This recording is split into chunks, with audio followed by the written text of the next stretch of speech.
Eu acho que num atendimento, agora falando mais para o corretor, assim, né? E para o cliente também, porque ele vai se identificar. Num atendimento, para mim, é fundamental que você dê pílulas do que Uhum, você conhece do Isso mercado. Eu mesmo. acho que isso traz uma confiança muito uhum. forte do cliente para você. Então, assim, a Kézia sabe disso e quem já assiste a gente há um pouquinho mais de tempo sabe também, quem já consumiu algum conteúdo da academia. Em todo primeiro atendimento que eu vou, eu gosto de explicar financiamento imobiliário. Porque não é nada, é uma forma do cliente entender que eu entendo do assunto. Sim. E aí aquilo te Passa a segurança coloca pro num cliente. patamar diferente. Eu costumo dizer que, na verdade, o corretor mostrar imóvel, eu costumo fazer essa brincadeira. Você fechar os olhos e falar assim, qual é a sala do imóvel? Você sabe qual é a sala, qual é o banheiro, Uhum. o que, que é a cozinha. Então, assim, entrar no imóvel e falar, essa é a sala, esse é o banheiro e essa é a cozinha, qualquer um faz. O nosso sobrinho lá de 1 ano de idade Uhum. já deve saber fazer isso. O que muda realmente entre o atendimento do profissional é esse conhecimento. Então, eu introduzi isso aqui exatamente para te falar assim, o que, que a gente pode tirar aqui de conhecimento exatamente para dissertar e explicar para o cliente, quando eu estiver na frente dele ali, como funciona realmente uma parcela. Tá. Quando eu disse valor nominal, né, eu quero dizer assim, o valor final da parcela. Por quê? Como eu vou falar logo em seguida da divisão do que compõe a parcela na saque e a parcela na price, o valor, a taxa de juros é a mesma, mas o valor nominal da parcela é diferente. Por quê? Justamente porque a gente tem uma amortização muito maior no início da saque do que na price e os juros serem calculados em cima do saldo devedor. Então, assim, o valor nominal, né, o valor final da parcela, já considerando esses dois integrantes, mais o seguro e a taxa do banco, ela vai fazer com que o valor da parcela seja maior na saque do que na price. E como é que é composta a parcela?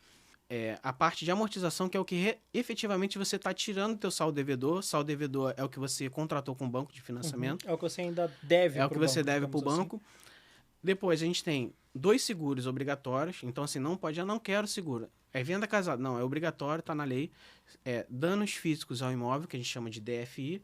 E seguro morte ou invalidez permanente, que é no caso se o cliente vier a falecer ou o imóvel tiver algum dano estrutural que comprometa, eles vão fazer com que o saldo devedor seja quitado. Uhum. Então, a gente tem esses 2 seguros obrigatórios e a gente tem também a tarifa administrativa, que em todos os bancos hoje está R$ 25, sempre foi R$ 25. Então, juros, amortização, seguros, esses dois, mais a tarifa administrativa, que Essa compõe a parcela. soma é o valor da É parcela. o valor nominal da Que é o parcela. valor nominal, exato. Fernanda, então aproveitando o gancho de tudo que a gente tá falando, né? E assim, a gente sabe que existe um universo dentro do mercado imobiliário, né? Quando a gente fala de tipos de compra, e aí vamos entrar um pouquinho mais no lado técnico mesmo, existe uma infinidade de modalidades, né? A gente tem financiamento, compromisso de compra e venda particular, escritura pública, FGTS, compra à vista, tem milhares de maneiras de conduzir esse negócio, né? E aí eu queria que você explicasse um pouquinho de cada uma delas, dos caminhos possíveis, assim, falando de prazo, falando de procedimento, como é que funciona. Dá pra gente ir pros corretores, né, que estão assistindo, uma pincelada de como que são as oportunidades nesse mercado, assim, os caminhos. Então, basicamente, hoje a compra, né, ela é obrigatoriamente tem que ser feita por escritura pública, né, por um instrumento público, um contrato de compra e venda. Ele não pode ser por instrumento particular, por lei, tá? Hoje, por instrumento particular, como você falou, a promessa de compra e venda, a gente utiliza justamente para um início de uma Firmar o negócio, um um compromisso entre as compromisso, partes. até para não ser vendido para outro, que até porque o mercado, ele Sim. sendo aquecido, uma outra pessoa vai visitar e já quer fazer outra proposta, então assim, para você segurar o cliente lá e amarrar as partes, é válido. Só que para efetivamente a pessoa se tornar proprietária, é necessário que seja por um instrumento público. No caso, a escritura de compra e venda. Perfeito. Que é feito hoje por um cartório de notas, né? Que é um cartório extrajudicial que ele tem essa competência para poder fazer a escritura. E ela pode ser feita tanto com recursos, essa escritura, né? São recursos próprios do comprador. É uma compra feita à vista. Não envolve financiamento bancário. E aí ela pode ser feita tanto com recursos próprios do comprador, estando lá disponível em conta, ou algum imóvel que ele possua que possa dar aí como parte de pagamento, ou também utilizar a FGTS para compra de imóvel até 1,5 milhão, né, que a gente fica dentro do SFH, que é o Sistema Financeiro de Habitação, que é onde o Conselho Curador permite ser utilizado o FGTS. Então, a compra é feita tanto com dinheiro ou com FGTS, imóveis, né? E aí é instrumentalizado, formalizado por uma escritura pública. Essa escritura pública, ela tem que ser levada a registro no cartório de registro de imóveis. É esse cartório, o de notas, você pode escolher qualquer um. Eu tenho contato com um cartório aqui do Rio. Não, eu tenho contato com um cartório lá de Salvador. Estava morando em Salvador, não tem problema. Agora, o cartório de notas, de registro de imóveis, desculpa, ele tem a sua competência territorial. Então, assim, cada região tem um cartório específico. Por exemplo, aqui onde a gente está na Barra, é o 9º RGI. Né? Quem está na Zona Norte pode ser o 8º RGI, 6º. A gente tem hoje 12, se eu não me engano, 12 RGIs ou 14. Vou confirmar essa informação. Muito cartório, né? Muito cartório. Muito cartório.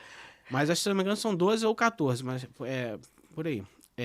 E aí ele é feito o registro dessa escritura e aí tem até aquele bordão, só é dono quem registra, né? Então, assim, após registrar que o imóvel efetivamente vai estar lá no nome da pessoa. E a gente tem, em paralelo a isso, o cliente que não tem o recurso total para comprar, tem o apoio do banco, né, para poder fazer o financiamento daquela parte que falta. Então, o cliente que tem um imóvel, vendeu, precisa fazer aquele upgrade, e aí não tem o dinheiro todo, ele se recorre ao financiamento. E ele pode tanto ao financiamento imobiliário, quanto a um consórcio. Também é possível, né, fazer consórcio para fazer essa compra. No financiamento imobiliário, ele é um instrumento particular, mas ele tem força de escritura pública. Então, assim, sempre que sai o contrato, se for ler o contrato, é instrumento particular com força de escritura pública. O contrato do próprio banco, né? Banco, isso. O contrato do banco tem força de escritura pública. Então, o gerente, né, que é o procurador do banco, ele pode assinar e aí o cartório registra como se escritura pública fosse.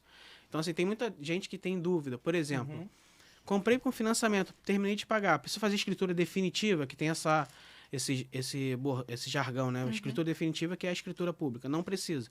Por quê? Porque aquele instrumento que você assinou lá atrás, no início, ele já é a escritura pública. Então, assim, a única coisa que você tem que fazer é, como você financiou, aí o banco ele prende aquele imóvel, que a gente chama de garantia. E aquela garantia é a alienação fiduciária, que é registrada na matrícula do imóvel. Essa sim precisa ser cancelada e o banco emite um termo de quitação para você poder fazer essa averbação para cancelar. E também tem a possibilidade de consórcio, que são pessoas que se unem, né, com o fim de adquirir o bem. Então, assim, como eles têm a poupança mútua lá, 1.000 cotas, 1.000 pagaram, ele consegue, com aquele dinheiro da parcela de 1.000, pagar 2 ou 3 imóveis. Então, a gente consegue ele também comprar. Nesse caso, também é feito de escritura pública, não é instrumento particular, é feita no cartório. Então, assim, basicamente, em linhas gerais é isso.